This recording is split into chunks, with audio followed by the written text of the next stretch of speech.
Hello and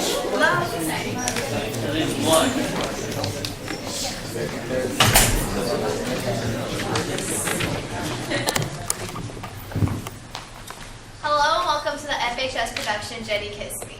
This comedic play was written by Gene Kerr and it takes place in the late 1940s. To make this experience more enjoyable for everyone, please quiet all cell phones, pagers, and crying babies. Now please enjoy the show.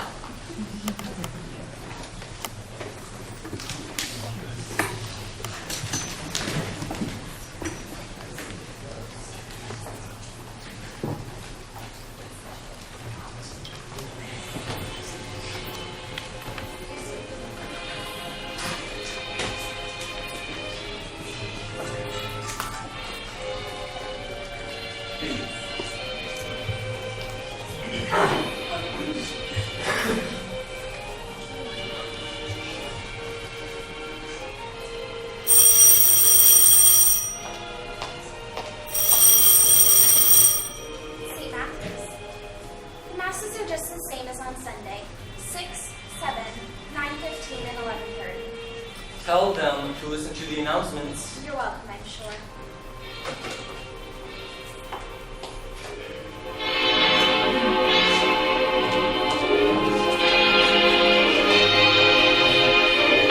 I suppose it's all right if I turn that thing down?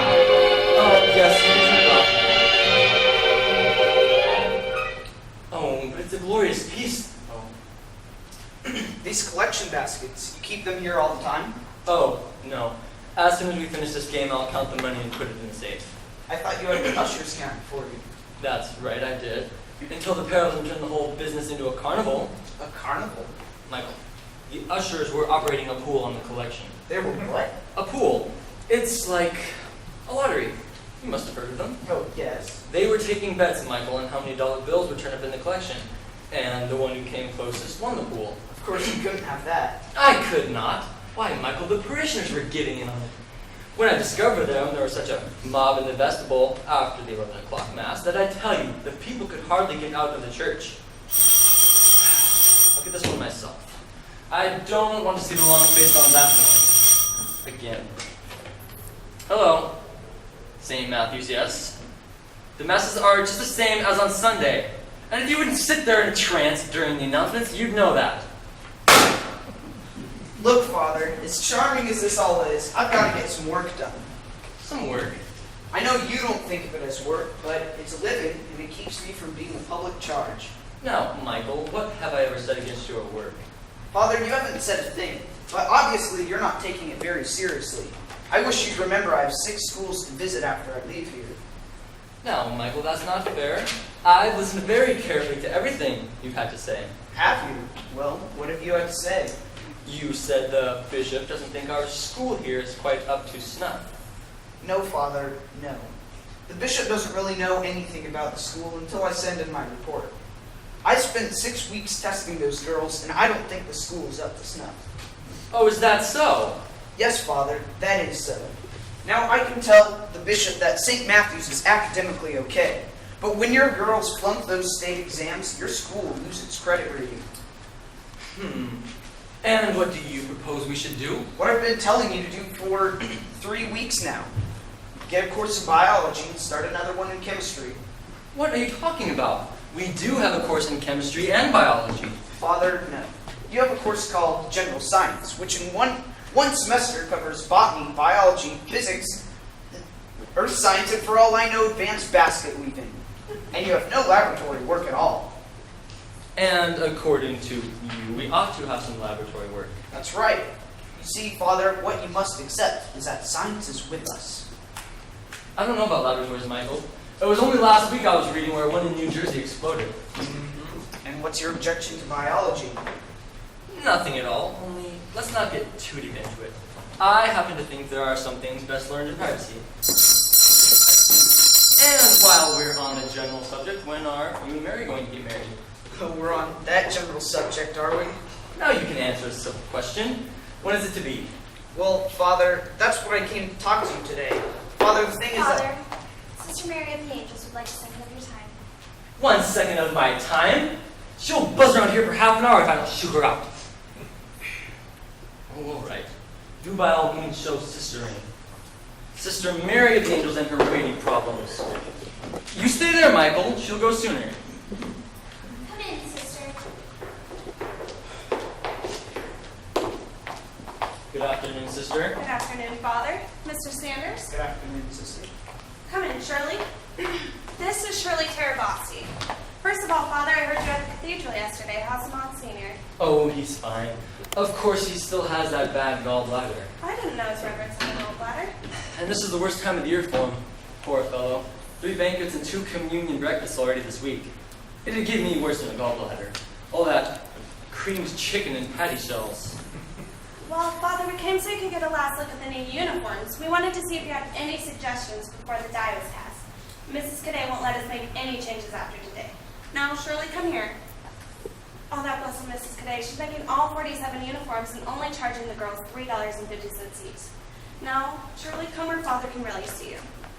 I'm having no difficulty in seeing Shirley. So here we have the uniform. The question is, do we take it or leave it? I beg your pardon, sister. Well, Father, you see the girls would like a change this year. Oh, they would. Well, we have had the same uniform since 1923, and the girls never did like it very well. That's right, and we've had algebra since 1897. And they never did like that very well either. Are we going to get rid of that too? No, Father, we're not going to get rid of the uniform. The question is, are we or are we not going to give in to the peplum this year? Are we going to... what? Mrs. Cadet said there's practically no way to escape the peplum this year. So all we have to do is attach an overskirt, like this. Now, I'm not as good as it as Mrs. Cadet, but I think you can see the difference. So, Shirley, walk around.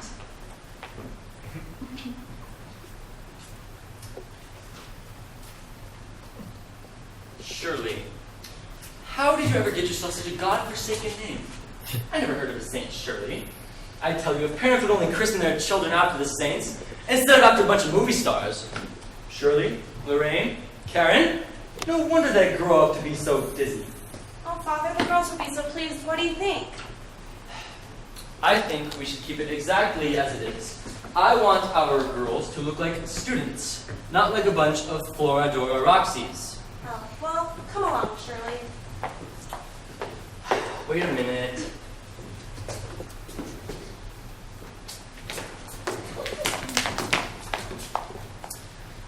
I suppose we can make the sleeves a little longer, though. Cover up those red-looking arms. And I'd say the skirt could be several inches longer. We don't want to see those big, fat legs. Now, will you tell me what's got into that one? Father, you've hurt her feelings. I better run after her. Shirley! Shirley! You see that? A scene. And for nothing at all. Surely to heaven, I don't know she has big, fat legs. Father, there's no doubt she knows it. But the question is, does she enjoy having it proclaimed in front of a strange man?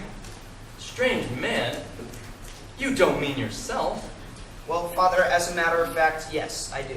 Oh, Michael, I'm sure she never noticed you at all. Now, Father, that's something you don't really understand. You see, your theory that I blend right into the wallpaper is not exactly correct. In fact, in the right light, you can actually see me sitting in that armchair. Indeed. And another thing, you may not think this, but to some girl that's never seen me before, I am, in fact, a strange man. I see. You think then it was a mistake to mention the girl's legs at all? I'd be willing to go on record that it was definitely a mistake. Well, I'm glad you're such an authority on how to treat women. I have no doubt it will come in handy after you're married next month. Well, Father, that's what I was trying to tell you earlier. You see, Hello, Michael! Hello, Miss Stearns. Hello, Father! I suppose you'll come in. Yes, I just came across to drop off a few things. A few bits of clothing for the Polish relief collection. I can't say it all. I'm putting up tomatoes. They're on the stove this minute. You know what those pressure cookers are? They're just devils. When they say 7 minutes, they mean 7 minutes. I suppose, Miss Stearns, this is for me. Yes, it's more of your favorite. I used to worry so much about making too much of my pineapple rice, and then I just had to throw it out. But then I discovered how much Father liked it. Oh, it certainly is a big relief, because I was always making too much. Yes, this is the second time this week. Oh, it's terrible about the rice, the way it creeps up on you. Yes, I suppose it is. Well, thank you, Miss Stearns, and in the meantime, I'm getting a little worried about those tomatoes. Goodness, yes. I'll just have to skip. Goodbye, Michael. Oh, Michael, I must tell you before I go how sorry I am about hearing your engagement being broken. Oh, well, thank you, I was Miss... talking to Mary's mother last night. It's such a shame for that poor girl. She already decided on her bridesmaid and her time pattern and everything. Michael, what's this now? Good afternoon, Miss Stearns. Good afternoon. Anyway, it throws one fish back in for the rest of us. So, you've pulled that little stunt again, have you? Father, I was trying to... Don't say a word. I'm not interested in your excuses. Michael, I think this way you have of breaking off engagements is a contemptible habit. Father, one other time in my life have I broken off an engagement. I can't feel it's a habitual failing of mine. What about that little Jones girl? I was only 17. That wasn't an engagement. You don't seem to understand that an engagement is a serious contract, not to be lightly entered into or frivolously broken off. Good Lord, Father, I didn't enter into this lightly, and I feel anything but frivolous about breaking it off. Well, I hope so. And Michael, don't use the name of the Lord in your casual conversation. Right, I just don't happen to be in love with Mary. What are you expecting anyway, Michael? To be swept off your feet like some pimply-faced schoolboy? I know what's the matter with you.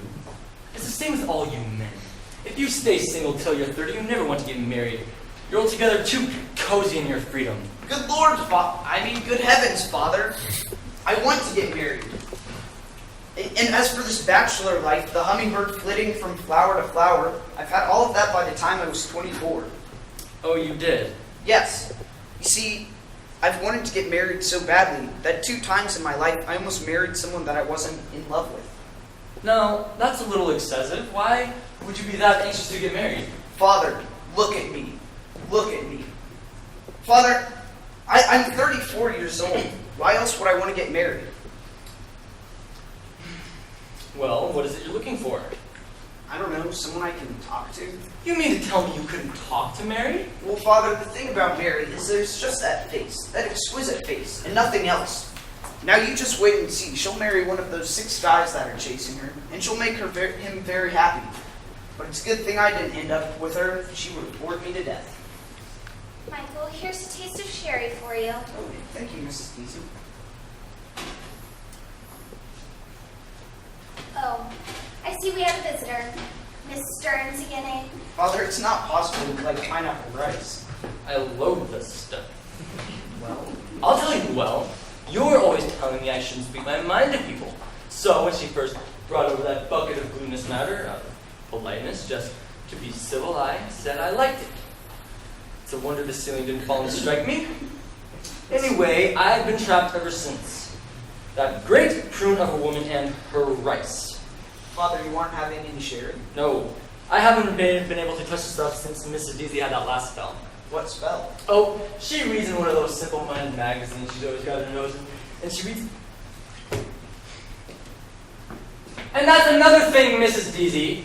I don't think it's at all suitable for the postman to be delivering the lady's home companion to the priest's house.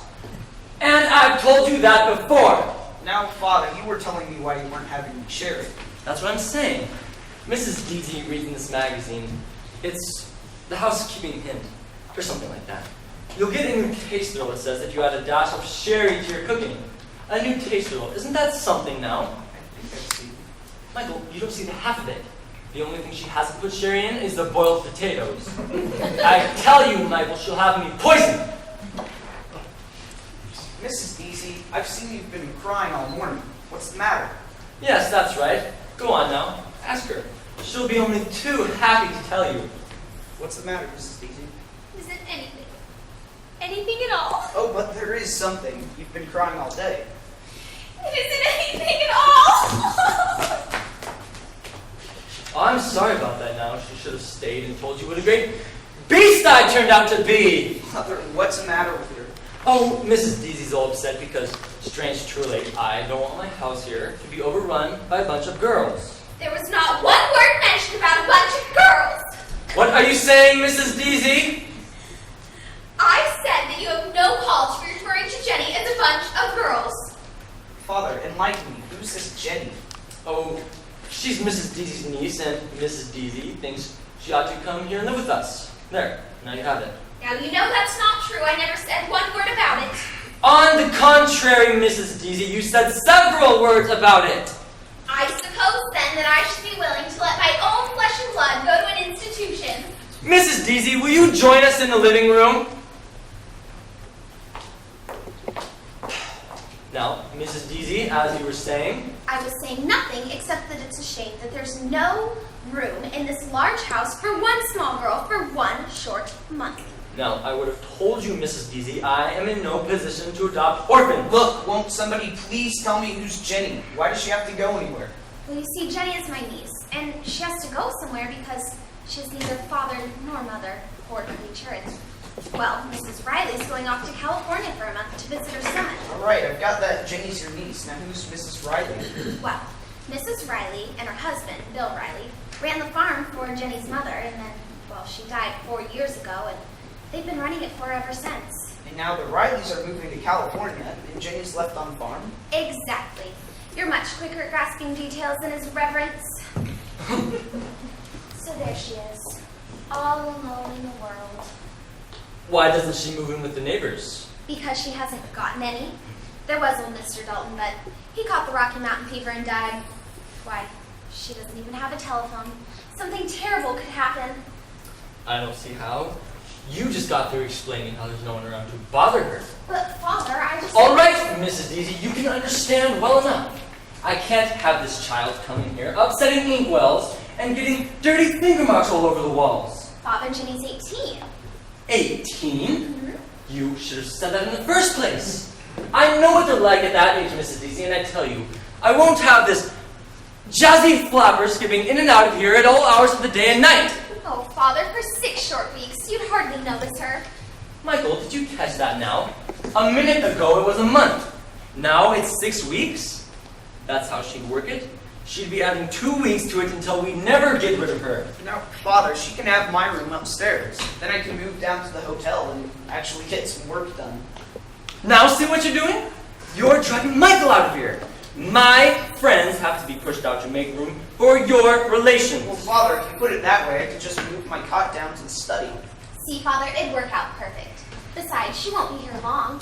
I'm sorry, Mrs. Deasy, she won't be here at all. It just wouldn't be suitable. St. Matthew's. Good Lord, we're surrounded. Will somebody get that door? I will. If this isn't just the attitude I'd expect. The masses aren't 6, You'll choke 7, on a mountain 9, before you'll 15, swallow and the 11:30. She'd be known that, I'm telling you. Never mind what I said. You just stay awake during the announcements and you wouldn't have to be calling here. Now, Father, I just Father, want these 3 young girls wish to confer with you. Oh, what a time they pick. Now, Father, what I was saying... All right, Mrs. Deasy, it's plain enough that I'm occupied. Hello, Father. I'm not sure if you remember me. I don't. Oh, well, I'm a junior at the seminary. In fact, we're all juniors. At the recital last week, I made a welcoming statement to the parents, and Henry and Joe both played. I played the Chopin's Mazurka in B flat, and Joe played the Minuet Waltz. Do you remember now? Henry and Joe? You mean those are your names? Oh, no, Father. Henrietta and Josephine. Those are just for short. Oh, for short, is it?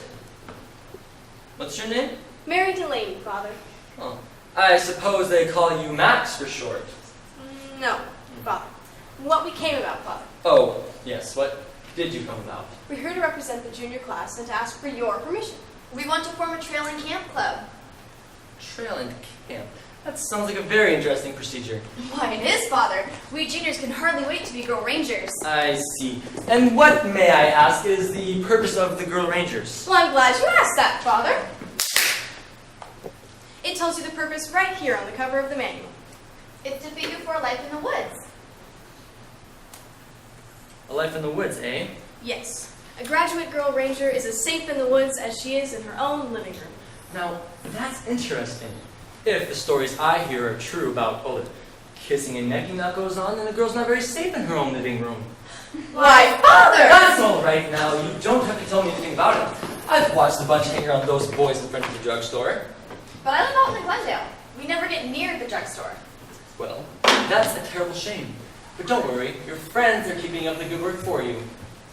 Does that mean we can't be hunters and trappers? Heaven forgive them. All right, children, you can run along now. And tell the juniors to stick to their studies and leave the woods safe for the bears. Wait a minute. Who left this? Oh dear, I did.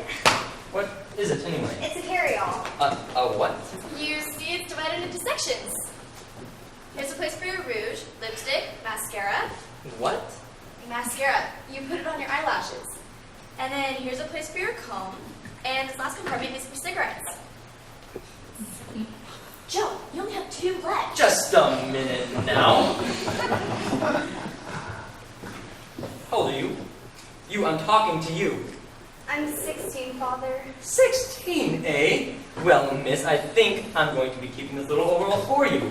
And if you want it back, you can tell your mother to call for it, and I'll give her a talk when I think a little hooligans of 16 and use to smoke cigarettes. Here you are, Father, mission accomplished. No loud applause. What are you talking about, boy? I finished cutting the grass, both sides. And what are you going to cut now, the new rug? Well, the garage door is locked. I can bring it to the kitchen. Will you give me that thing before you cut the house to ribbons? Did you rake up the dead grass? Oh no, I didn't imagine you want me to do that. You didn't. Yeah, people who know about grass said the best thing to do is to leave it right there. Oh, they do. Yeah, that way you're not interfering with nature. It's a natural cycle there, Father. It's the same way you get coal. Trees keep decaying, you get another layer, and then you've got coal. Well, I don't want any coal on the front lawn, so go out and rake up that grass. Okay, Father, that's what he wanted.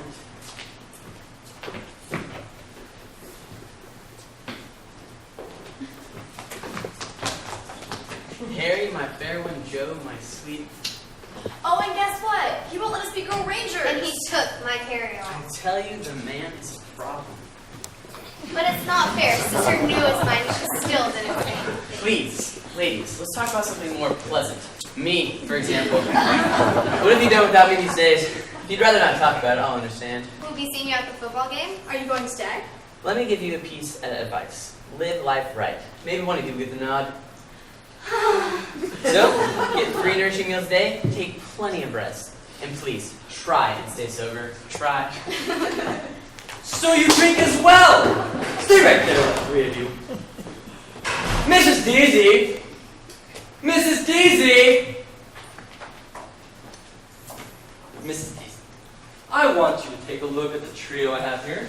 Not yet 16, mind you, and already have places for mascara and places for cigarettes. And this is what you want me to be filling my house up with? And you thought it would be a fine idea too, didn't you? To saddle me up with one of those? Madam, I'm afraid you have a very loose idea of the type of occupant that is suitable for a priest's house. Kids. I need to get him in confession. Father, you're allowing yourself to get all worked over nothing. You'll love Jen. Love her, well, I tell you, I won't even be seeing her. Well, I hate to contradict you, Father, but I'm afraid you will be seeing her. What are you talking about? How will I be seeing her? Well, I suppose I ought to have mentioned it to you earlier, but I was waiting for the right moment to break it to you. Well, I don't want to rush you, Mrs. Deasy, but will this moment do? Yes. It's just, well, Jenny's on her way. In fact, she should be here any moment now. Michael, you heard what she said.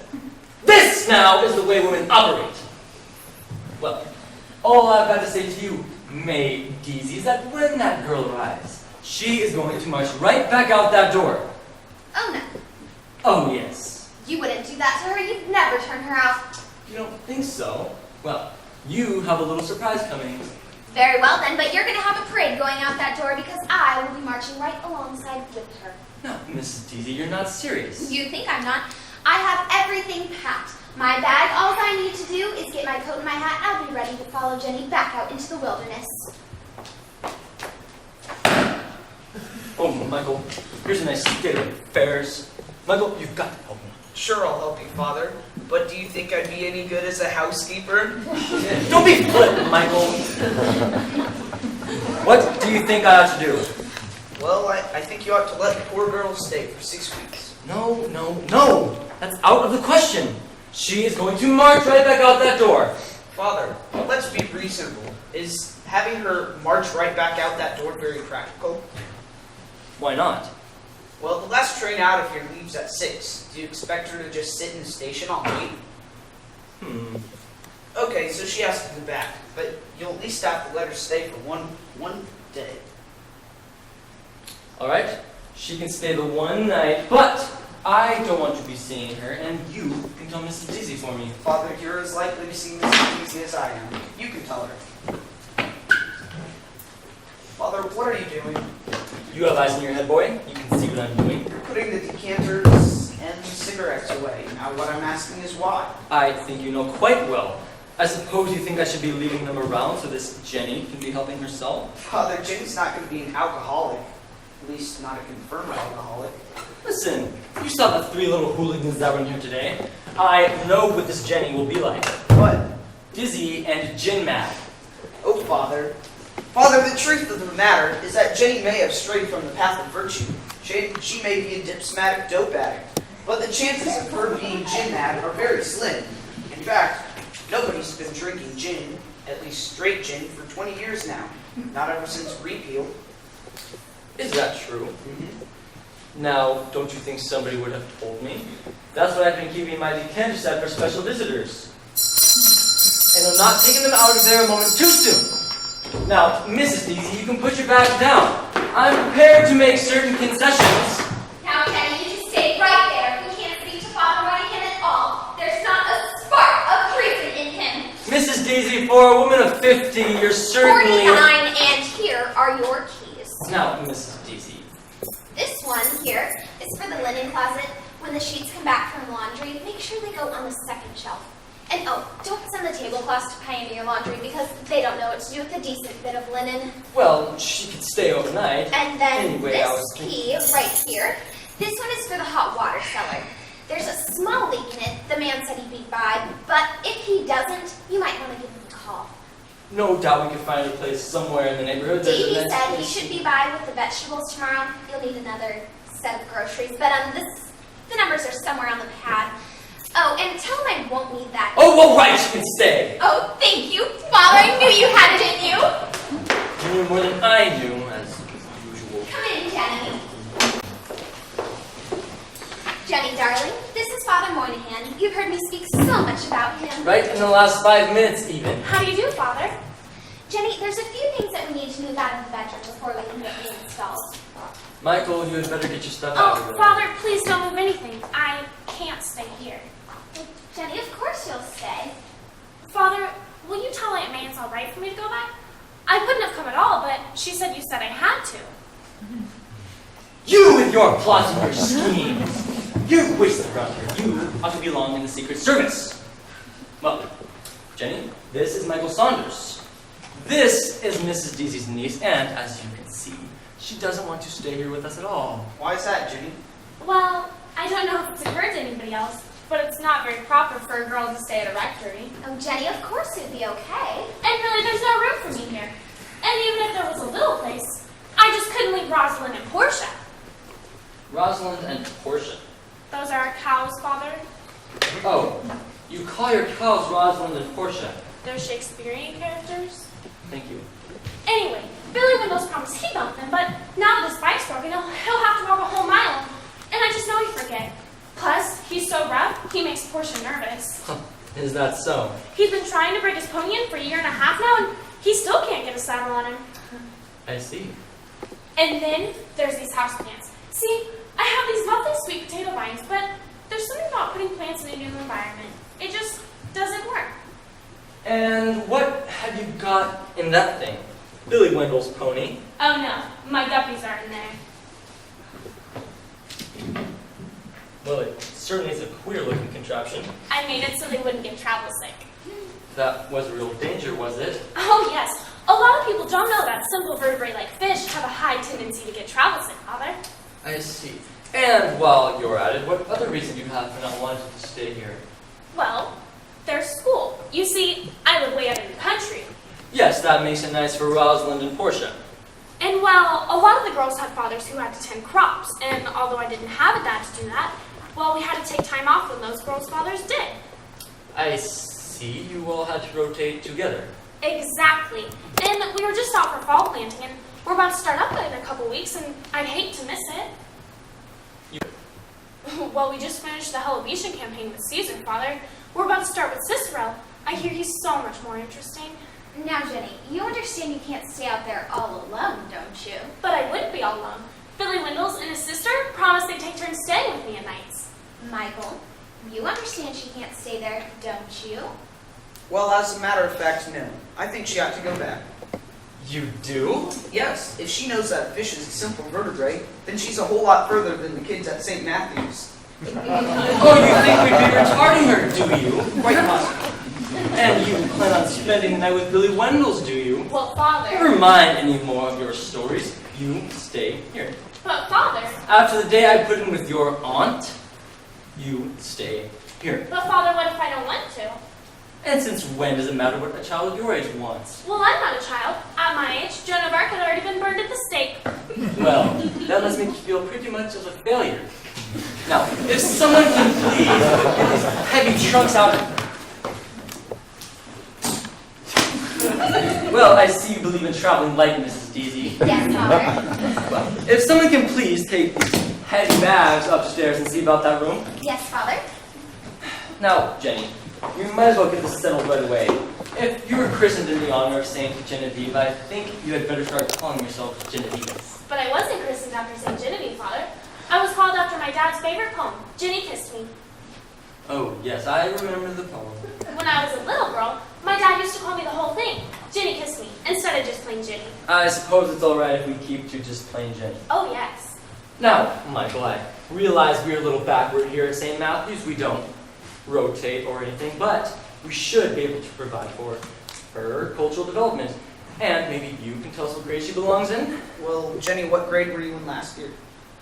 Well, we didn't have grades, but I was in the 5th form. The 5th form. And I had a pillar seat. A pillar seat? Well, there were 6 pillars in the room. They held up the room. Yes, that's quite usual with pillars. And while the students that sat behind the pillars couldn't see the board. Yes, I can see how that would be. So naturally, the best students sat behind pillars. Mrs. Riley was so pleased the day I got a pillar seat. Jenny, let's put it this way. Do you have any idea what grade I should put you in? I'm all through the Peloponnesian Wars, if that helps. No, that doesn't really help. Have you had any language? Any Latin? Any French? Oh yes, Miss Thomas spent 2 years in Canada, so she was especially good at French. I can tell you a joke if you'd like to hear it. It's about Napoleon. Josephine, je me fais between Antoine, Well, that's great. You've had some French. Father, I think the best thing to do is give her a written placement test at the school. Nonsense. Why does it have to be written? Just ask her some questions. I was on the debating team. I'm fine thinking on my feet. All right. Well, I think I have a test. Oh, this is history now. What year and from what foreign power was Louisiana purchased? Well, it was Napoleon, and he died 9 years after the War of 1812, which was 1821, and he was crowned emperor just 15 years before, 1804, and the Louisiana Purchase was made just 2 years before that, 1802. 1802, that's it. Is that right? Well, it's pretty complicated figuring, but you're 1 year off. It was 1803. Are you sure? Mm-hmm. You don't mind if I check on that, do you? I brought my book of knowledge with me. My dad gave it to me when I was a little girl, and for the longest time, all I could read were things to make him do. It tells you how to make bird cages and cameras. Oh, I can't find Napoleon at all. You wouldn't mind looking for me, would you? I just know we'll both feel better when we see it in black and white. Oh, definitely. Of course, Jenny, what you've forgotten is that the reason we were so anxious to secure Louisiana in the first place was because Spain tried to take away our trading privileges guaranteed to us by the Pinckney Treaty in 1795. Miss Thomas never mentioned that. Of course, but what you fail to realize is that the King of Spain secretly ceded Napoleon the Louisiana territory on terms that he would not relinquish it to a foreign power. Oh. But it wasn't until 1802, when France got embroiled in a civil war with the natives of the Santo Domingo Republic, that he finally sold us Louisiana in 1803. My, you have a nice background in history, haven't you? Well, you should hear what I know about the Monroe Doctrine. And all of this information can be yours if you just 3 little books in there.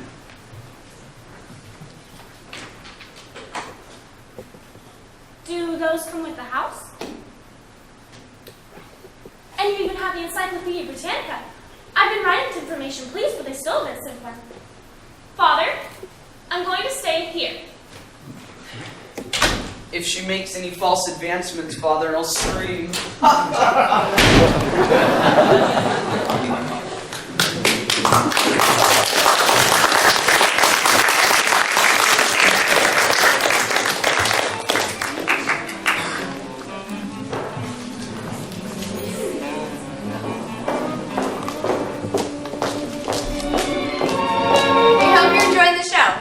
Now it is time for a 10-minute mandatory intermission. The drama club has some treats and refreshments for you in the student union, so please follow Christy. And yes, you have to go.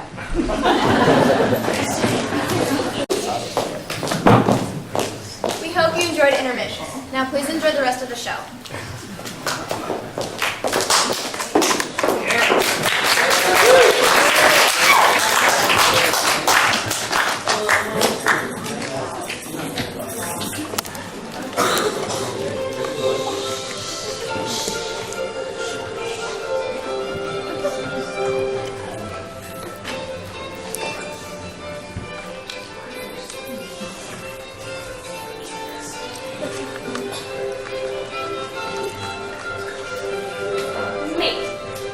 Do you suppose we could turn that thing up now? Father, don't you like it?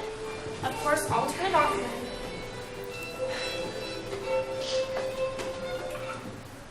Thank you so much, Michael. I think I like rock even better than Mozart. I tried to get you the Chopin recording with the organ EPW, but they didn't have it. Are you two going to play chess, or are you going to talk? With superior intellects, Father, it's possible to do both. Well, it's certainly not the way I played chess. Jenny, the rest of your books came. The boxes are on the back steps. I'll take them out of there. Michael, could you come with me? They'd be much too heavy for Aunt May. Oh, but Jenny, they're Oh, not they'd be much too heavy for Aunt May. Sure. You know, it's not every day I get complimented about how I'm brawnier than Mrs. Deasy.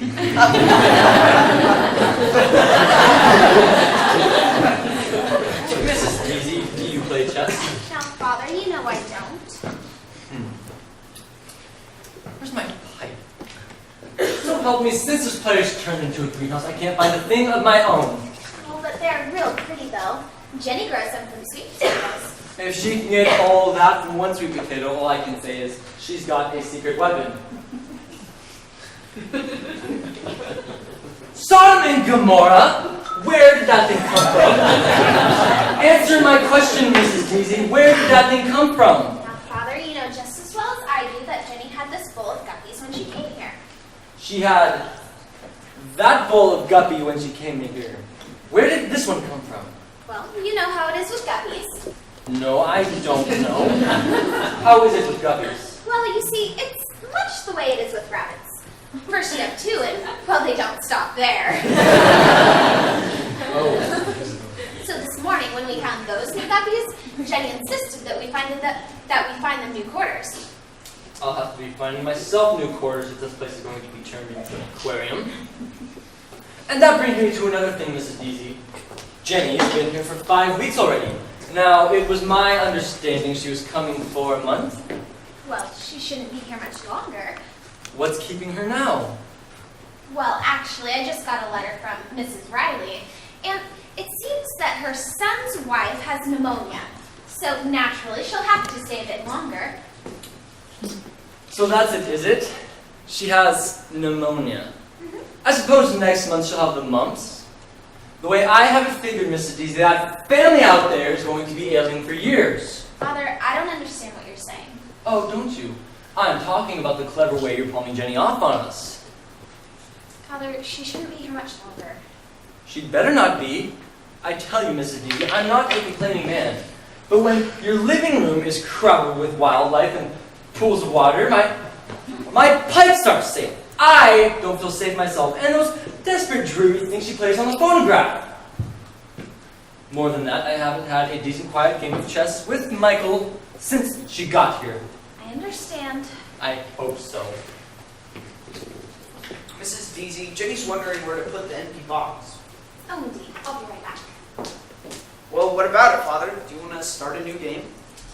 Well, now, is that how hard up you are? What do you mean?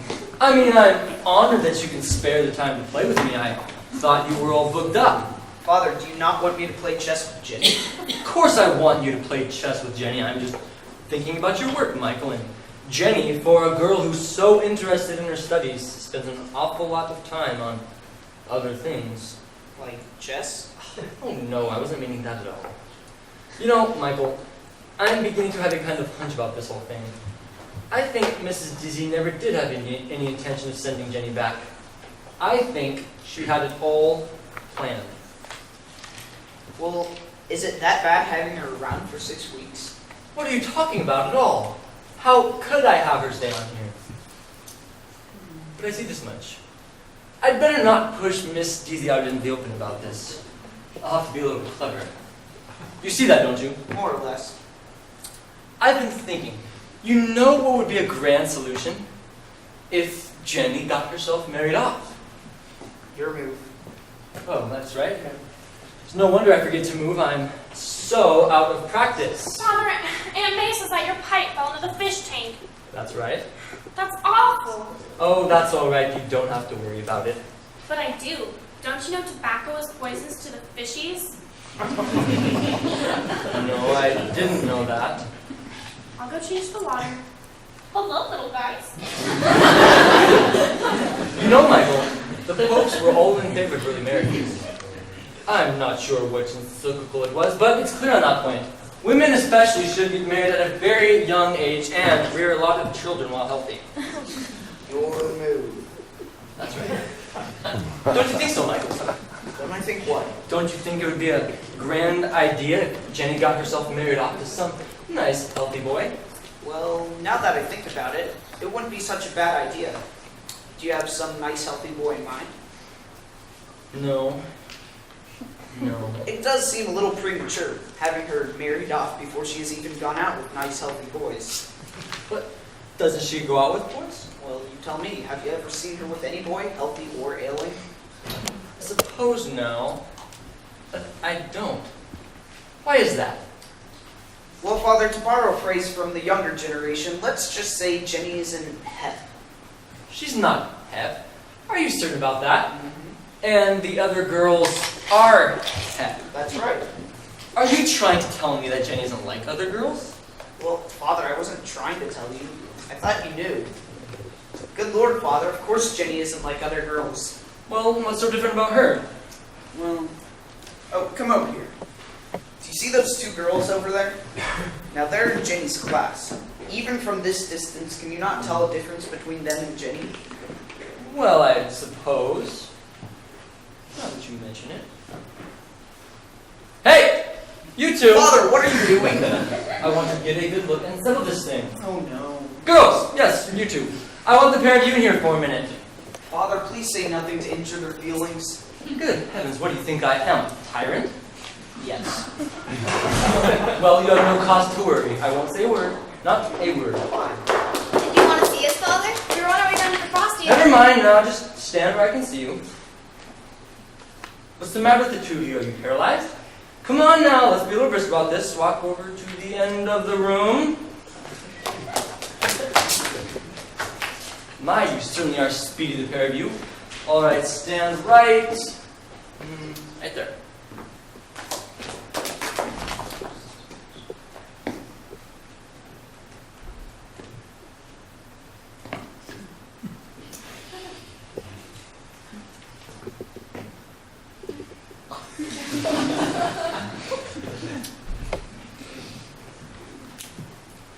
All right, you can go. I said you can go. Goodbye. Good afternoon, Father. Well, what are your findings, Inspector? I suppose there is a bit of difference, all right. Father, I think I just saw Mrs. Stearns leave me up the walk. Should I tell her that you're out? Well, now, Michael, what do you think? Am I out? Father, this is between you and your conscience. And on that note, I am out. Fuck that woman. I suppose you'll tell her I'm in. Yes, Father. Oh, Mrs. Deasy, before you go, what do you think about early marriage? Well, to be perfectly honest, I've never thought about it before. Well, think about it then. Well, for who? Well, let's say Jenny, for instance. What would be your thoughts on an early marriage for her? Jenny's only 18. That's right, but I was reading the records over just now. I have them here. In the last 3 years, we had 9 marriages where the girls were no more than 18. It's very interesting. Father, I think that was the kitchen door. She's in on us. Saint Cecilia's marriage.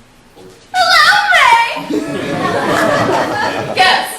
More of your favorite. I bet you thought I'd forgotten about you. No, I knew you wouldn't forget, Miss Stearns. You know, there's a new rice on the market. Uncle Joe's or somebody's like that. And all you have to do is pour hot water through it and it's done. But I like my rice cooked, not just rinsed. You're so right, Miss Stearns. I think so. I think when you boil it in a double boiler for an hour and 15 minutes, and then you bake it in the oven, well then that's when you know where you're at. Yes, indeed. Well, what do we have here? What is it? They're sweet potato plants. I always say, even with the philodendron, you don't get a greener, nicer vine than with the sweet potato plant. Who grew them? I bet it was Jenny. Yes, it was Jenny. Oh, that child. That dear, unspoiled child. Father, you're so wise to keep her the way she is. What do you mean? I mean, you're perfectly right in seeing that she doesn't get silly or boy crazy like other girls. She'll stay here and she'll be a perfect treasure to Mrs. Deasy's shoes. What's wrong with Mrs. Deasy? Well, nothing, but none of us live forever, you know, and Jenny would be a jewel of a housekeeper. You're a little confused, Miss Stearns. In the first place, Jenny is going to be leaving here in a couple of weeks. Oh, dear. Hello, Jenny. Hello, Miss Stearns. Father, do you know Billy Wendell still hasn't sent home my books? What's the matter, Jenny? Is there a particular book they need to get you at the library? No, it's not that. It's just, I don't feel settled till I have all my books. Well, goodbye. You still think she's going, Father? I'd like to make a tiny little bet. Well, she won't be anybody's housekeeper. She'll be getting herself married one of these days. Oh, no. I don't think so, Father. You may think of me as presumptuous or whatever you will, but I'm afraid. Oh, yes, I'm afraid. Jenny is going to be one of us. One of whom? We who are happily dedicated to the single life. Miss Stearns, may I say that you have never struck me as being either happy or dedicated, merely single. Why, Father, what are you saying? I'm sorry, I'm merely speaking as an interested neighbor. Father! Oh, drat that woman! Father, what did you just say to Miss Stearns? Oh, that- Sailing through the kitchen. That wretched woman! Now I've insulted her. Good. Michael, don't talk like that. It was a lapse of charity, and that's a grievous fault on my part. Oh, drat that woman! But if you only could have heard the things she was saying about Jenny. Michael, tell me now before you go. Now, in your opinion, Jenny isn't like other girls, and that makes some difference to men? Father, what's the matter? And why are you giving me this third degree about Jenny? Never mind now, just answer my question. Alright, what was the question again? I just want to get this one thing clear. You think that Jenny's appearance holds men off. Oh, Father, how well you put things. I'm not saying anything about men. I just think Jenny's appearance keeps these callow, gruesome 20-year-olds away from her. Wait a minute, so you're telling me if Jenny were to be interested, it would be a calibration 20-year-old, wouldn't it? I suppose so. Well now, I know a 20-year-old. We'll ask him. Owen, come here. When I think how uneventful my life used to be. I don't know why I didn't think of this before. Yes, Father, you want something? Yes. Well, you've come to the right man. Owen, I'm asking you this because you're 20 years old and... Because you are 20 years old. But I'm 21 years old. That doesn't matter. We're prepared to take a broad view of this situation. I don't know quite how you put this. This is, by the way, being a confidential matter. Your secret is safe with me, Father. Then I want to ask you this. Shoot. What are your thoughts on Mrs. Deasy's niece? Jenny, Yes. requiescat in pace. I beg your pardon. It's all right, Father. I'll explain it all to you. Yes, but I'm not sure. It's okay, Owen. You can go. Yes, sir. Good afternoon, Father. You see, you never get any satisfaction from the young. They're just not clear. On the contrary, Father, they're very clear. Of course, I know what the Latin means. Of course. May he rest in peace. May he, she, or it rest in peace. You mean he meant that? Mm-hmm. Saucy fellow, Michael. Yep. I'm afraid I shall have to take steps. Father, without even knowing what you're going to do, I can be sure that you don't take steps. Michael, this is a very desperate situation. That child Jenny needs guidance. Father, that child needs to be left alone. She's a sweet, unspoiled girl, and God knows there's few of them left around. Well, that's a strange attitude you're taking. Is it? Well, that's all right. I see you're irritated. I suppose I've interrupted your work once too often. No, it's not that. It's Now just- you run along. I'll handle this myself. Mrs. Deasy! Mrs. Deasy, Yes, Father? what did you do with those copies of the Ladies' Home Companion?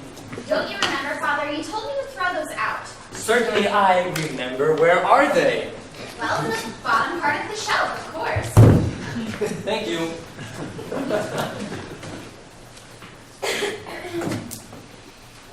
Father, what on earth are you going to do with those? Mrs. Deasy, if you will please tell Jenny I want to see her. Yes, Father. Jenny, Father would like to see you.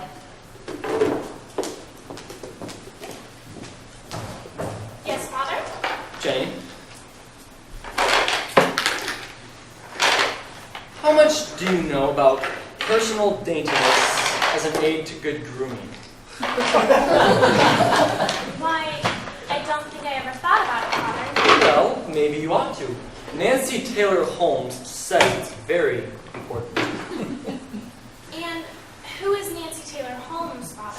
Well, now I don't know right off, but I can find out for you. I had her a minute ago. Ah, Nancy Taylor Holmes, beauty editor and special consultant to the Betty Crocker Kitchens located in Minneapolis, Minnesota. That's what she is. Oh, It says here, teens who want to be date bait know the value of that tub look. Do you? Do I what? Do you know the value of that glowing, shiny, straight from the tub look? Father, I don't know what you're talking about. Well, now it's very simple. Tub, obviously, means bathtub, and straight from the tub means the look you have when you come from the tub. Wait a minute. It's exactly the way you do look. Well, it can't mean that. There must be something else. Do you need help, Father? Well, yes, you could be looking through one of those magazines and see if you can find anything that applies to hair. Hair? Whose hair, Father? Now, you could have been thinking it was my hair I was worried about. Jenny, it's an entirely new phrase to me, and I'm not quite certain what it means to be date bait. But I'm inclined to suspect that in your present condition you are not date bait, and I think your hair has a lot to do with it. Oh. Frankly, Jenny, it has been my observation that other girls make different arrangements about their hair. They don't seem to interfere with it so much. They just let it hang until it reaches the bottom and flips backwards. You see, like this picture. You mean you want my hair to look like that? I think it would be fine if you could get the little muffs to unravel. Father, don't you like the way I look? Of course I like the way you look. But I don't happen to be a Californian 20-year-old. Michael tells me that makes a difference. He does? In no uncertain terms. Now, Jenny, let me put it this way. Do you like the way you look?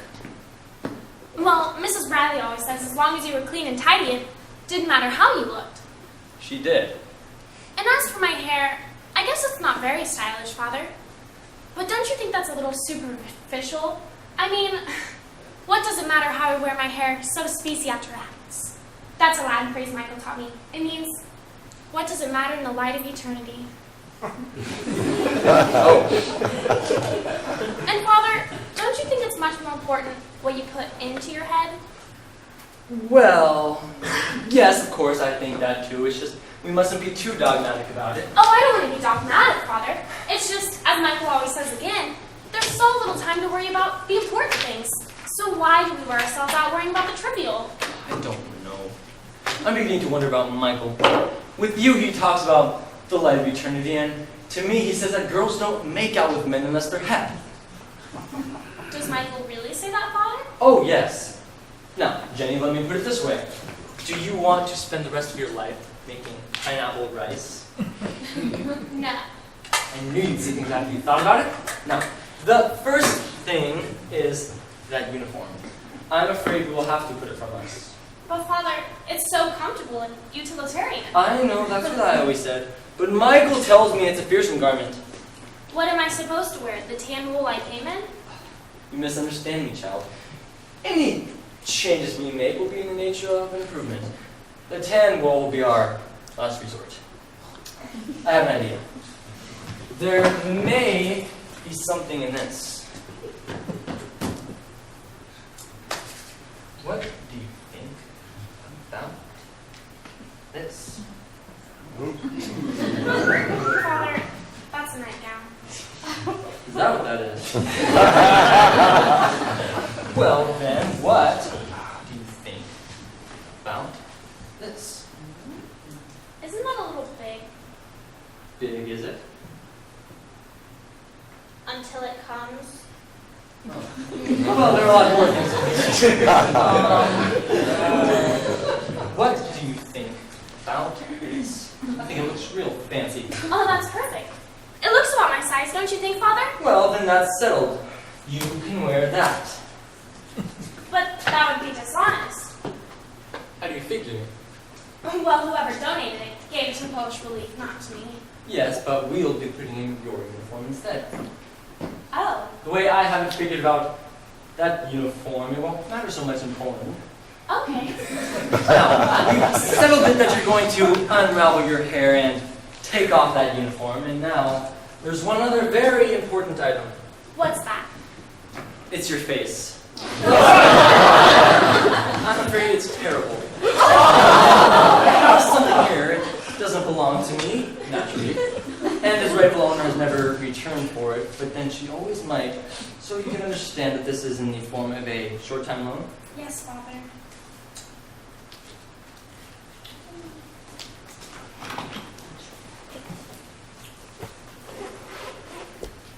Oh, Father, there's a place for mascara and lipstick. Yes, I know all about that. Now, Jenny, regarding the contents of this little box in there, you sure strictly on your own. Yes, Father. Then you know what it is you must do? Yes, Father. I don't think it would be safe for me to go any further until I've done some more research.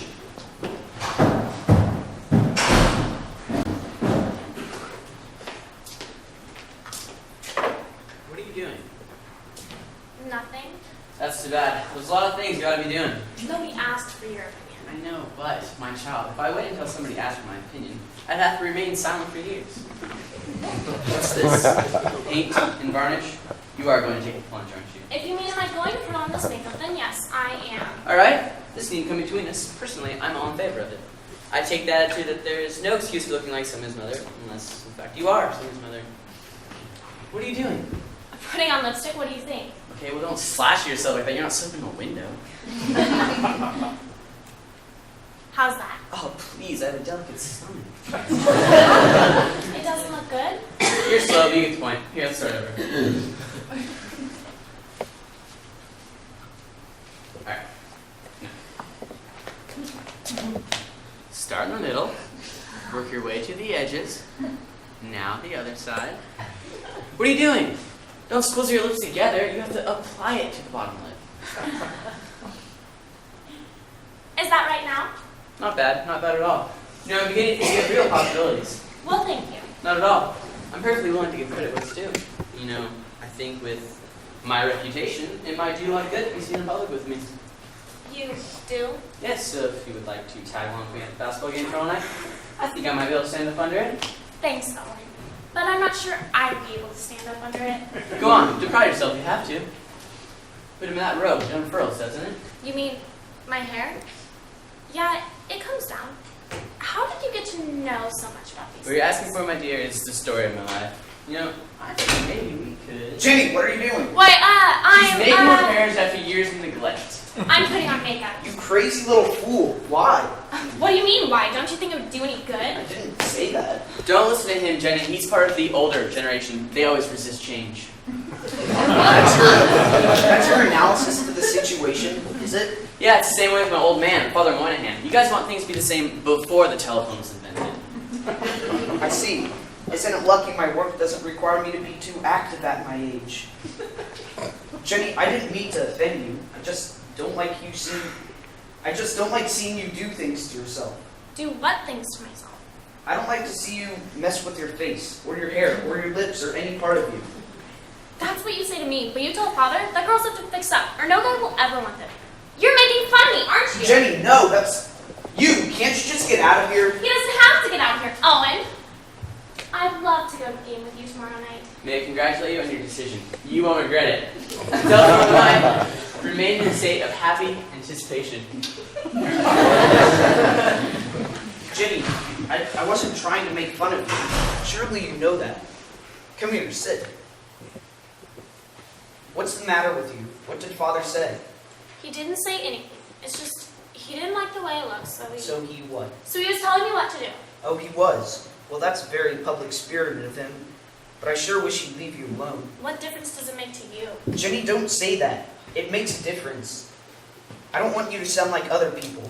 Oh, I told that man. What did you tell him? But he wouldn't listen. He had to go muddling around. For goodness sake, what does it matter that you're not hep? What does it matter? It matters to me. And I certainly didn't know that's what your father talked about all the time. About what a mess I am. Jenny, no, that's good Lord, Jenny. Jenny, I found the most interesting book up in the attic. All about how the peahen attracts the male. Father, if you're talking about me as peahen, I'm not interested in the male. You're not? No. Pay no attention to that, Father. She just made a date to go to the basketball game with Owen. Oh, she did. Well, that's fine. That Nancy Taylor Holmes certainly knows what she's talking about, doesn't she? Sit down here. I want to read this to you. I think it's very interesting. The man here makes a very... Where are you going? To the old people's home. Never mind that now. You sit right down there. You and your fickle ways with women. It won't hurt you one bit to hear this. Now, the man here makes a very interesting point. He relates the family unit to a nest. That's his first chapter. The nest and how we can get back to it. Are you listening to me? Every man is in a sense a sparrow, for with his own beak and talons he provides a nest for his fledglings.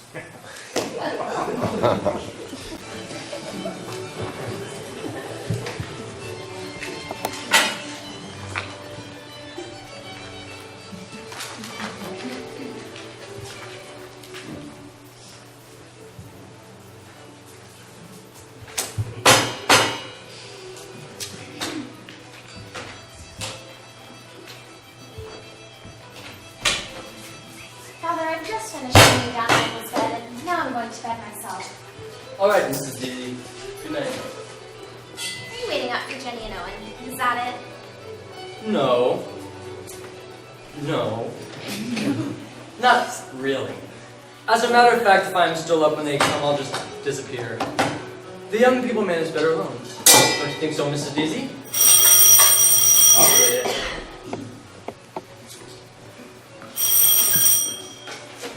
St. Matthew's Rectory. The masses are just the same as they've always been. 6, 7, 9, 15, and 11:30. And you have your nerve with you calling at this hour of the night. Do you know what time it is? Very well. Father, this isn't Mrs. Stern's pineapple rice you're using for paste, is it? It certainly is, and it sticks like iron. Lord, Father, if she discovers this, we're lost. Hello. Well, there you are. Where did you spot to? I thought with Jenny gone off for the night, you and I might have a little game of chess. I just went down to the movies. Well, you should have been here to see Jenny stepping out. Oh, she looked fine herself, didn't she, Mrs. Deasy? She was pictured. That's We're, fine. we're waiting for herself and Owen to come home. You mean she's not in yet? No, not yet. Great. You wouldn't mind playing a little game while we're waiting? Sorry, I have things to do. Father, do you know what I'm thinking? No, Mrs. Deasy. It's one of the sorrows of my life that I never know what you're thinking. Well, you know you just put Jenny's uniform in the porch relief basket, don't you? Yes, and I trust you're not going to be bringing the matter up every 5 minutes or so? No, indeed. It's just, well, now she doesn't have anything to wear to school in the morning. What about the dress we picked up Oh, from the... she couldn't wear that. She can't. Of course not. So we better take her downtown early tomorrow morning and pick her up something new to wear. Don't you think so, Father? I know you hang on my every word, Mrs. Deasy. You know, Mrs. Stern says we should try the Emporium. We are not going to pay good money to duplicate Miss Stern. Is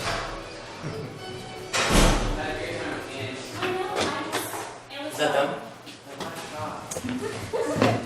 All right, Mrs. Deasy, any kids with you? Well, good night, Ellen. Thanks so much for the game and the hamburger and the Coke. It all goes on the expense account anyway. Well, good night, Ellen. Don't you think it's a little late? A little late for what? For me to come in. I didn't say anything about you coming in. Don't blame yourself, you didn't know. Didn't know what? But I expected to be asked in. Oh, it's a lucky thing I'm not a sensitive one. Where would I be today? Owen, I really think you ought to be going home. Somebody might be waiting up for me. But you're a minority. Come, sit beside me, would you? I will not. Oh dear, you see, I have to make all of the overtures. What kind of hospitality is that? Owen, you really should go home. Jenny, you have a real tendency to be repetitious. I'd watch that if I were you. Now I have a question. What? Do you know what I came in for? I certainly do not. Uh-huh. Now I'd watch that tone if I were you. I think you do know what I came in for. I think the truth about these matters must be noised about even in yours, once. Owen. Now, I promise, this won't hurt a bit. Most of my clients come back afterwards. See? Nothing to it? Well, I'll see you tomorrow. If you don't think it has been charming.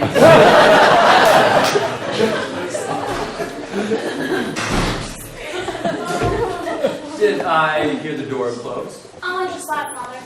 Did Michael come in? Yes, he's in there. He must be going to bed now. Well, now, what kind of time did you have? Oh, all right. Father, Owen's chicken is really pretty fresh. Oh, now, you mustn't get alarmed at that. It's really very understandable once you know about the peacock attitude. Is that in your book again? Yes, it's very simple. Owen repels you now, but later he may come to attract you. Father, I really don't believe that. Thomas Aquinas says that there's immediate knowledge in all of us of what is pleasing. In people, it's called the vis cognitiva. Even the animals have it, except in them, it's called the vis activa. Yes, that's no doubt true. I haven't read Thomas lately, but I feel certain that he never meant you shouldn't be nice to Owen. Oh, I guess I must have responded all right. What do you mean by that? Well, he kissed me. He kissed you? Where did he kiss you? Here, in the living room. I mean, where on you? Did he kiss you on the lips? Well, yes, Father. Well, you're talking in a very calm tone, I'm sure. What kind of decorum is this for any kind of decent girl? Father, I thought you wanted me to respond. Oh, that's true. I suppose he must have been pretty taken with you, or he wouldn't have kissed you. Oh, but that's not the point. You know, Jenny, the church is very strict about these kinds of familiarities. Yes, Father. It's not so much the one kiss itself, it's that the... By the way, how many times did he kiss you? Just once, Father. Well, that brightens the picture. Now, but as I was saying, it's not so much the one kiss itself, it's that the passions are dangerous things to be dealing with. One false move and you're out over your depth. Father, I certainly wasn't the one to make the false move. Well, maybe not. Maybe not. I suppose he just couldn't resist you. Well, there it is. It may not be a very suitable accomplishment for a man of the cloth, but I think I've turned you into a siren. Well, good night, Father. Yes, that's right. Run along. Good night, child. Michael, come out till I tell you.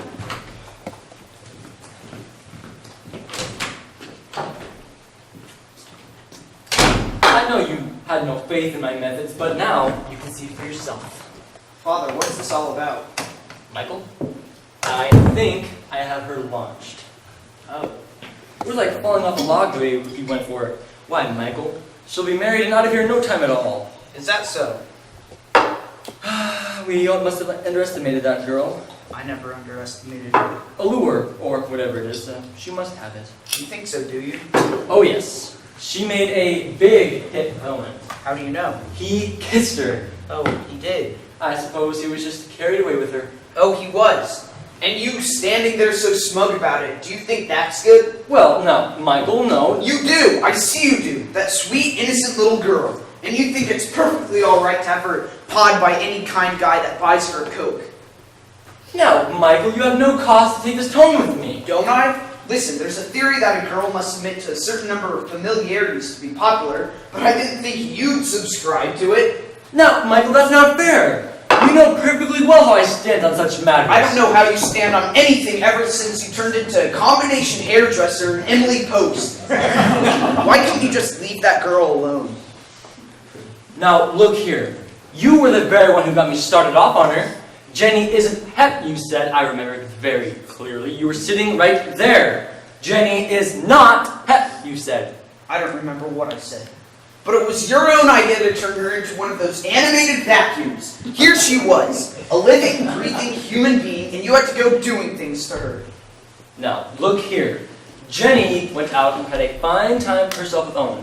What's the matter with that? Nothing's the matter with that except that I know Jenny, and I don't think she had a fine time for herself with Owen. Why don't we go ask her? Jenny, Yes, Michael? can you come down here for a minute? I want to speak with you. Nothing like asking the party in question. A technique I've picked up in here. Yes, Michael? Jenny, Oh, What is it? nothing. This is just the first time I've seen her with all her improvements. Well, Jenny, how does it feel to be guaranteed 100% hep? Is that what you called me down here for? To ask me that? Well, no, I was going to ask you something else, but I don't think I will after all. Oh, you're starting to pick up a little sense, are you? Yes, Father, I think maybe you hit on it. I am starting to get a little sense. Good night, Jenny. You look very different. Thank God. Except that Except that what? you do seem younger. It doesn't seem very reasonable, but you do. Before you didn't look any age, really. Now you look practically 18. Practically 19. Practically 17. Good night, Father. Good night, Jenny. And where are you going? Father, I'm going for a walk. At this hour of the night? This is the perfect hour for what I'm trying to do. Get back my sense of perspective. But, Michael, you can't just walk out with me. Well, what did you think of that one? Oh, Michael. Sailing out into the night like a schoolboy. And him, 34 years old. I should have said something. But the way you put it, there was nothing I could say. You know, Jenny, he was the one who got me started off on this. Now it's good that even he can see the improvements. Oh, you really don't understand, do you? Of course I understand. Jenny, what are you talking about? He's made up his mind now. It's too late. Jenny, what's the matter now? I don't know. I don't know. Jenny! Hysterics. It's female. There must be something.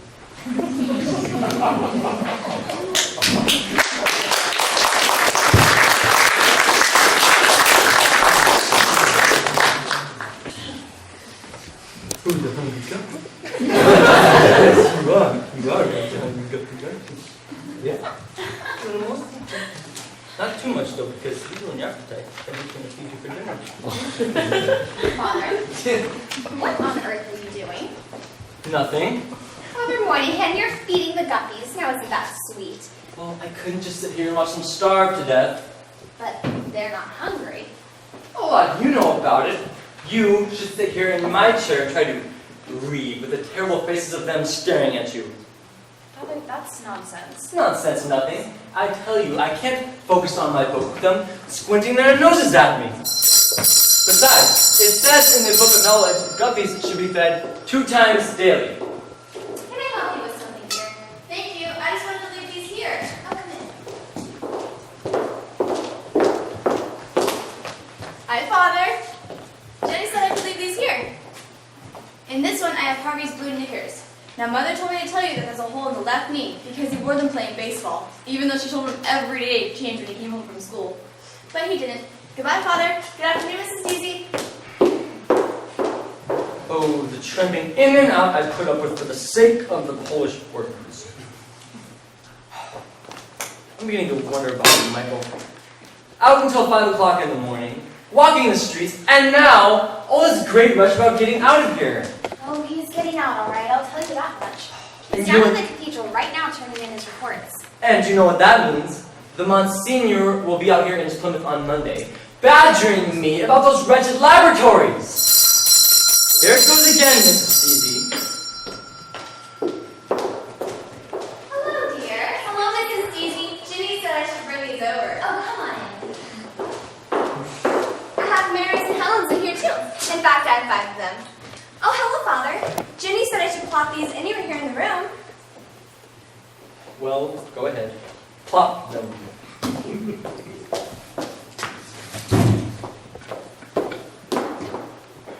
Father, maybe I better ask you while I'm here.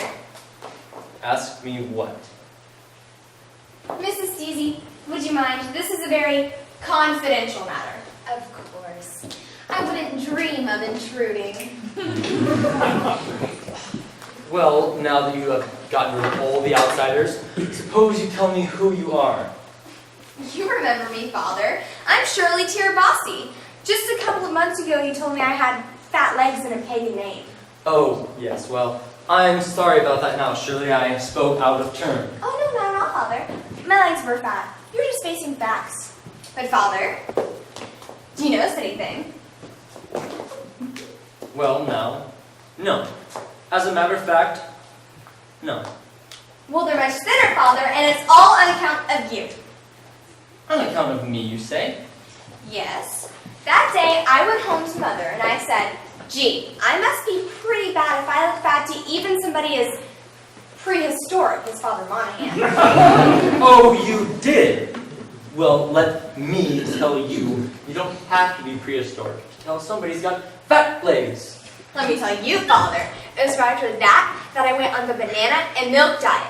And then I went on Mr. Spencer's miracle diet, and then I went on the egg and grapefruit diet. What in the name of heaven is a banana diet? Oh, that's where you get nothing to eat except bananas and milk. Except before you go to bed, and then you can have some raw celery. That wouldn't square it with me. It's supposed to break down your body cells or something. Break down your body cells. I trust you'll be able to make it to the door. Oh, sure, Father. So you went on all these diets? What happened? Well, I fainted in the cloakroom 3 times, and I got results, Father. I lost 13 pounds, 7 ounces. Now what do? What? I said, what do I do now? Well, no, how would I know what you should do? Of course you know what I should do, Father. I just want you to do for me what you did for Jenny. What are you talking about, girl? Father, you performed a miracle on that girl. Since you took her over, she's not the least bit bad. You don't think so? Oh no, Father. When Owen Parkside asked the girl out, she's in. Oh, I see. And you think Owen rather fancies Jenny, do you? He's not taking her out for the laughs. No, I don't suppose he is. Oh no, Father. When Owen Parkside asks a girl to write her name on his saddle shoes, it's serious. They're ready to operate. They are? Well, isn't it all pretty sudden? They were just there when the lightning struck. I see. Well, thank you for telling me, Shirley. So you'll help us then, Father. Us? Well, the other girls. They said to be sure to ask you if they could come too. Father, we think you're better than Max Factor. Well, I wouldn't say that exactly, but tell me, how many girls would there be?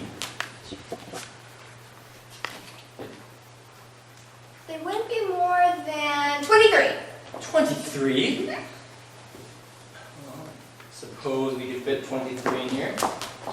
Of course, you realize we'll have to start out with a little class in Christian doctrine. Oh, sure, Father. All right. Thank you, Father. I'll contact the girls and see what time they can come over. That's fine. Gee, I was almost afraid to ask you. Hmm? Well, I was afraid you'd learn how to get that. What's that? But you didn't.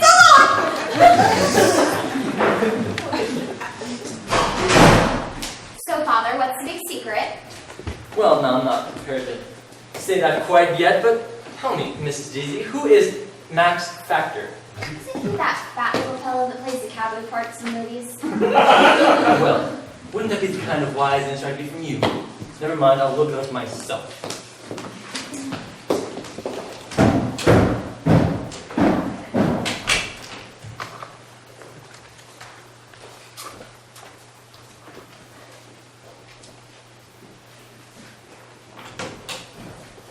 Oh, Jenny, you're home. Yes, Aunt May. Are you cleaning out Michael's room?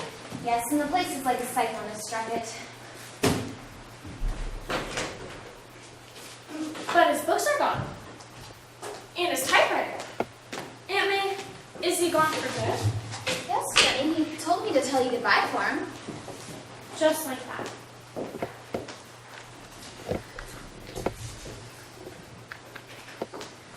So, Jenny, did you get that report on trade and resources in the Virgin Islands? Uh-huh. Well, how did it go? What mark did Sister give you? 96. Jenny, that's grand. Yeah. Jenny, whatever's the matter? You don't sound pleased at all. It's just, Aunt May, there's a lot more to life than just books. So you're finding that out now, are you? Yeah. Well, you were bound to discover it sooner or later. But I've wanted things before. 2 years ago, it was a photograph and it was a bicycle. But I've never wanted something so bad. It's all I can think about. Something so bad, I think I'll die if I don't have it. Jenny, what on earth could you want so badly that you should die about it? It's too late now, Aunt May. But I'm old enough, you think so, right? Think what, Jenny? That I'm old enough to be a person, to be somebody. Somebody that can decide things. You think so, don't you? Well, yes, of course. I mean, I don't exactly know. Mrs. Deasy, I'll have you know that Max Factor is a very important... Well, Jenny certainly looks real spruce in that outfit, doesn't she, Mrs. Deasy? She sure does. We'll have her fixed up in no time at all. Oh, Father, I almost forgot to tell you. The girls did such a good thing at school today. What's that? Well, when I told them what we did with my uniform, they decided to donate theirs to the Polish Relief too. The saints preserve us! So that's what they had in the parcels! But Father, you'd have been proud of them. They were glad to do it. I don't doubt that, but Jenny, for heaven's sake, why did you have to tell them what we did with your uniform? Well, they asked me, and I couldn't very well tell them a lie, could I? No, of course not. But couldn't you just... Never mind. You can go on about your business. Gee, you don't seem anything as pleased as I thought you'd be. Oh, brother. I'll be in a nest of trouble with the sisters. Oh, you will? And they'll blame me. You know that, don't you? Still, I think it was worth it. You do? Oh, yes. Owen would never have noticed Jenny in that uniform. Why is that? Well, he's not taking her out for the last, Mrs. Daisy. Father! You're a slow woman, Mrs. Daisy. The fact is, you just don't live on this planet at all. Well, I may not live on this planet, but I haven't lost my memory. And what would you be referring to? Father Vincent called. He'd wondered if you had forgotten about the 40 hours you promised to help out with over there. No, I hadn't forgotten. I'll call him. Oh, I'll be glad when we settle back to normal around here so I can keep my affairs in some kind of order.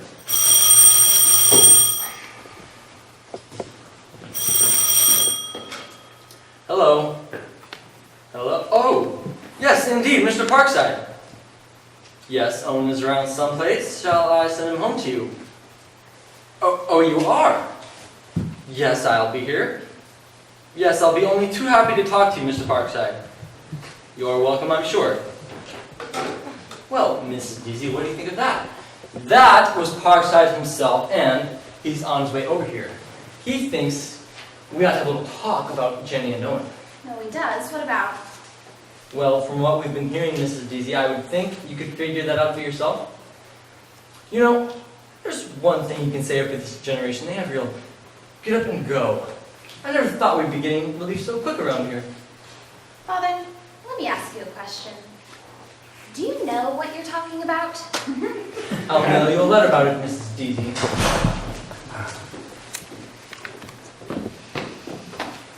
Owen, when you get through with the leaves, would you mind very much clipping that hedge? And don't be afraid to ask Mrs. Deasy if you want a glass of buttermilk or something. Okay, Father. All right, Owen, that's fine. Well, it's too bad you're leaving the parish. If you stayed a little longer, you might have been here for the marriage. Marriage? What marriage? What marriage do you suppose, Mrs. Deasy's? Why, Jenny's and Owen, of course. Father, pull yourself together. Never mind that tone now. And let me tell you, it was not my doing at all. They were just there when the lightning struck.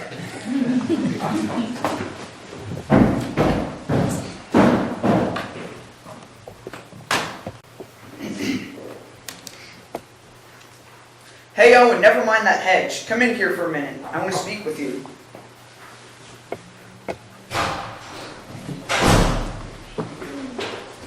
You want me? Yes, Owen, you can sit down. Gee, Mr. Sanders, what did I do to you? Owen, you didn't do anything to me. I just want to ask you a few questions. Okay, well, what do you want to know? Owen, what I want to know is, what type of person are you? Well, they haven't erected any statues of me yet, but I get by. No, I guess I'm not making myself very clear. What are you like? Do you think? Do you read? Huh? I suppose you go to school. What class are you in? I'm a junior at the university. Then you have 1 year to finish.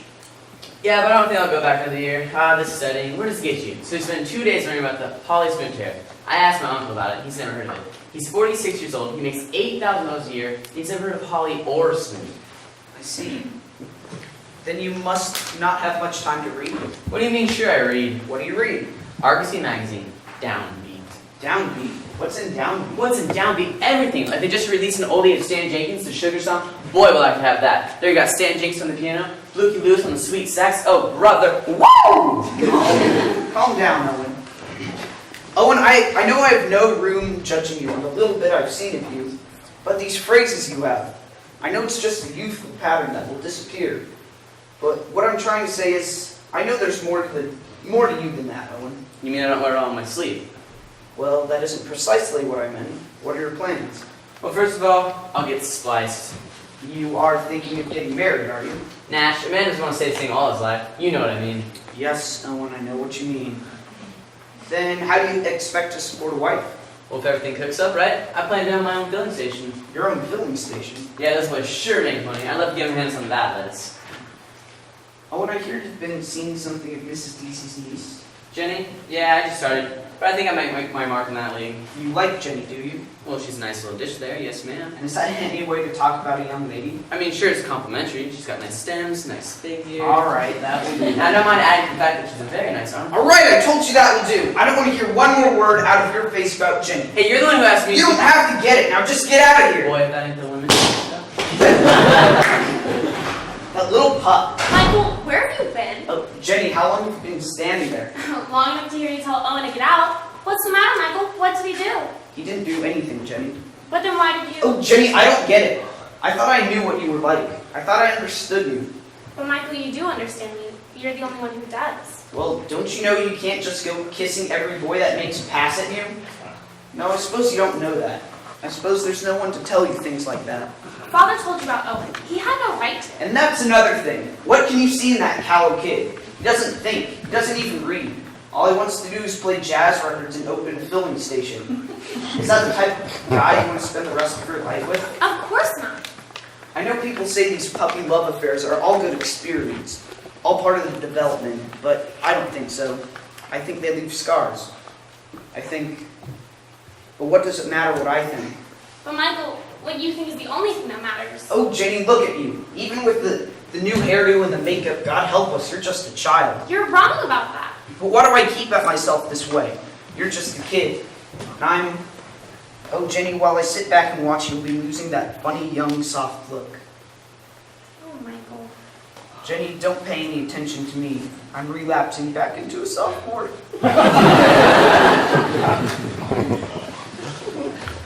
There, Jenny, that's what I mean. You don't know what you're doing. You don't know what it's all about. Michael, I know. There you are, Michael. Oh, Jenny, sweet, sweet Jenny. Jenny! What are you doing to that girl? Kissing her. And a fine gay tone you're taking. How long has this been going on? Not long enough. This girl, somebody else's intended. Now hold it there, Father. Taking advantage of her here under my very Father, roof. you don't understand. I kissed him. You quite overpowered him, I imagine. All right, miss. I don't think you have to take any further part in this discussion. You can go upstairs. Jenny, stay right there. Look, Father, your clerical sensibilities may have been shocked, but there's no need to act as if we were criminals. I will not have this kind of behavior. Father, I love Jenny, and I'm going to marry her, if she'll have me. Oh, I will, Michael. Jenny, I am telling you to go to your room. Jenny, come right back. I'll be here. I'll be here. Now, Father, suppose you tell me about this high-handed attitude. Certainly I'll tell you. I will not have you trifling with Jenny. Father, I love Jenny, and I'm going to marry her. Yes, and you were going to marry the other three too, weren't you? Oh, Lord, that again. Yes, that again. And if you think I'm going to sit by and watch you break up your marriage to From Owen, marriage to Owen. only to leave her in the lurch like you left the rest of them. Father, you just don't keep in touch. I may not keep in touch, but I'll tell you this much.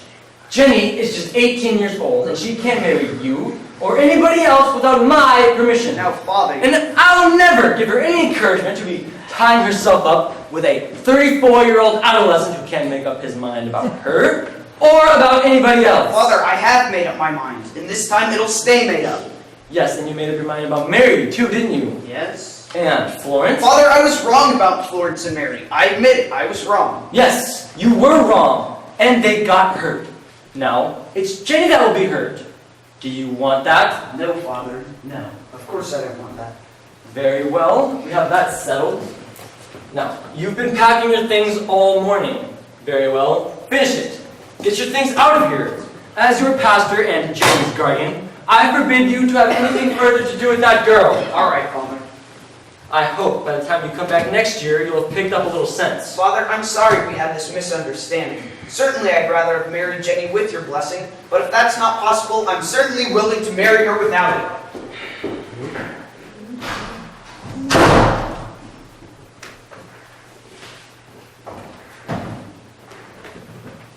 Where's Michael? Jenny, come down here. I want to speak to you. But he said he'd wait. Sit down, Jenny. Yes, Papa. Now, Jenny, I want you to listen to me very carefully. First of all, I don't want you to see Michael again. But I have to see Michael again. We're going to be married. Jenny, you don't know anything about this man. I know everything there is to know about Michael. And what I don't know, I have the rest of my life to find out. Jenny, don't provoke me.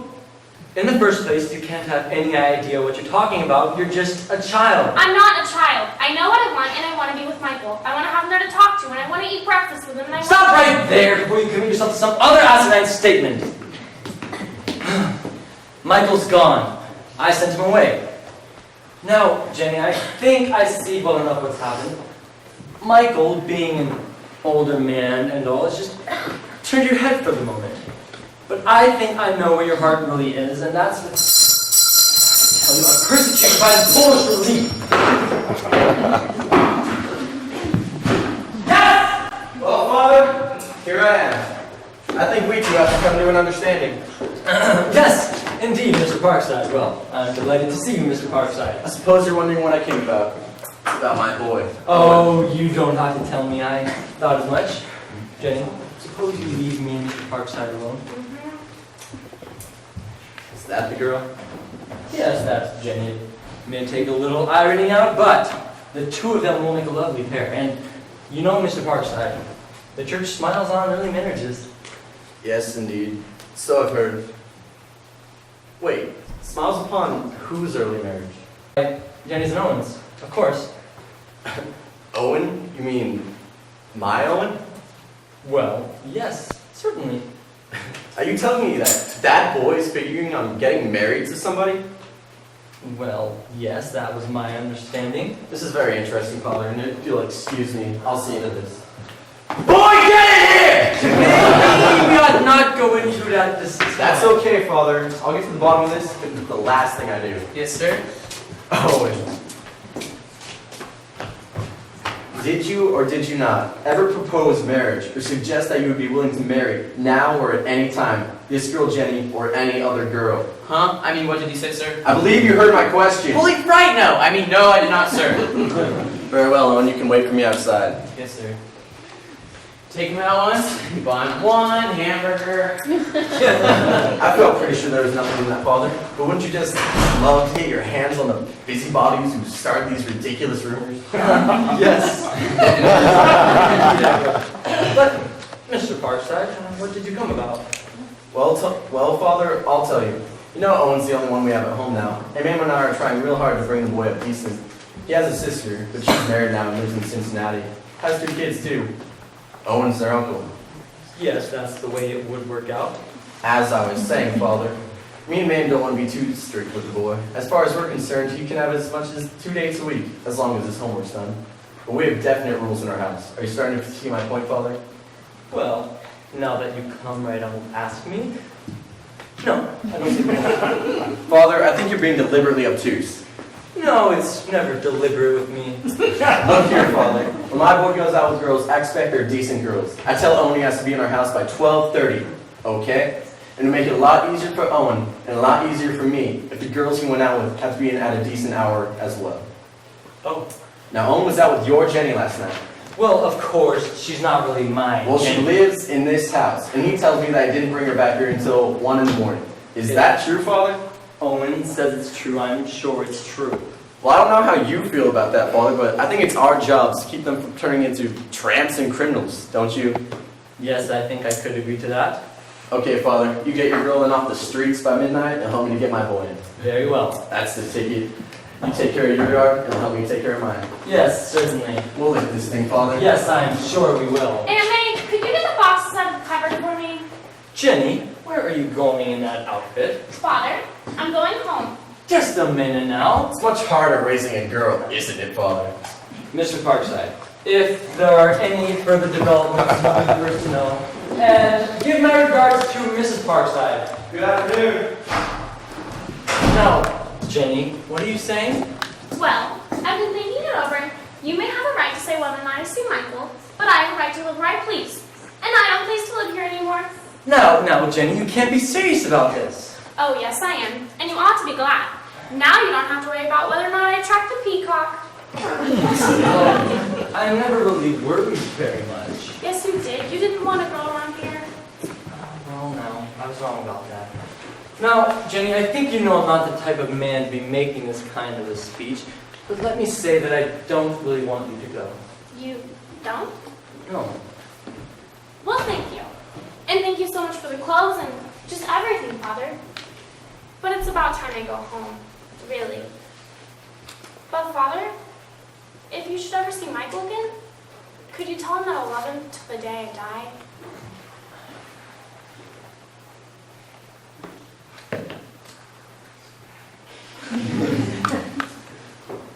I don't know quite what to say, Jenny. I have a feeling maybe I bungled things a bit.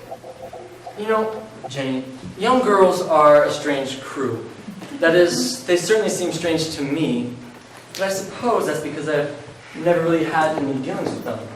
And then as far as love is concerned, I haven't had any luck with that at all, so you see I'm really on unfamiliar territory here. It's okay. I'm sure you tried to do what you thought was best. Oh, that's true. But I'm just now realizing that right and wrong don't enter into this at all. With you and Michael, it's the preference of one human being for another. And that makes the difference. Jenny, here's your boxes, but what do you need them for? I'm going home. Father, I'll be down in a minute to say goodbye. Father, what on earth has gotten into Jenny? I don't exactly know, Miss Jones.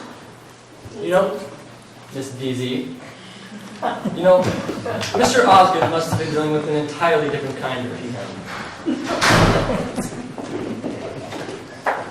So you're still guarding the nest, are you? Now you listen to me. I've just been down to City Hall and I've got a marriage license right here. And I'm going to go up those stairs, I'm going to grab hold of Jenny, and I'm going to take her out of this house with me. And you can do just anything you please about it, okay? You got that? All right, Michael.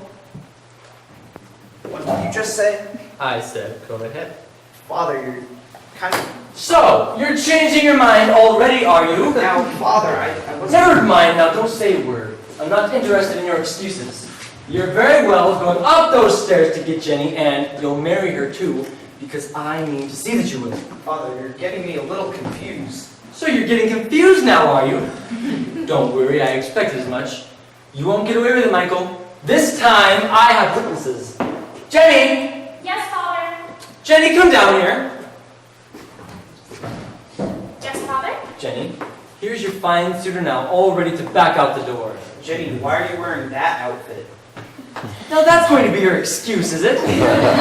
Look here, you've seen her when she's all decked out, and what I've done once, I can do again, so we'll have none of that. What's the matter, Michael? Do you want to take a bath?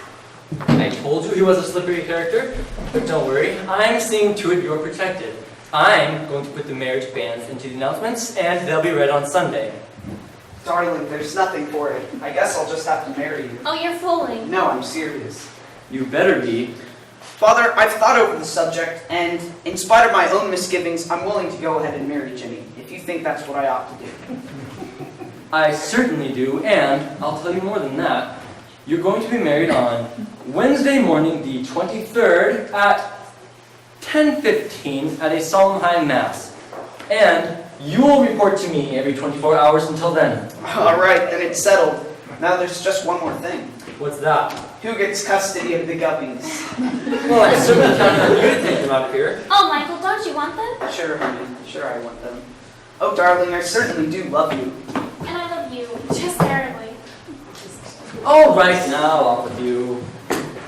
Now let's go downtown and teach you an engagement present, Encyclopedia Britannica or something. Oh, Father, here's your carry-all. Not that you need it anymore. Oh, well, maybe I'll have a little more use for it in my class. Your class. Oh, it's just a little class I'm starting in Christian doctrine. Well, goodbye, Father. Goodbye, Father. All right, off with you.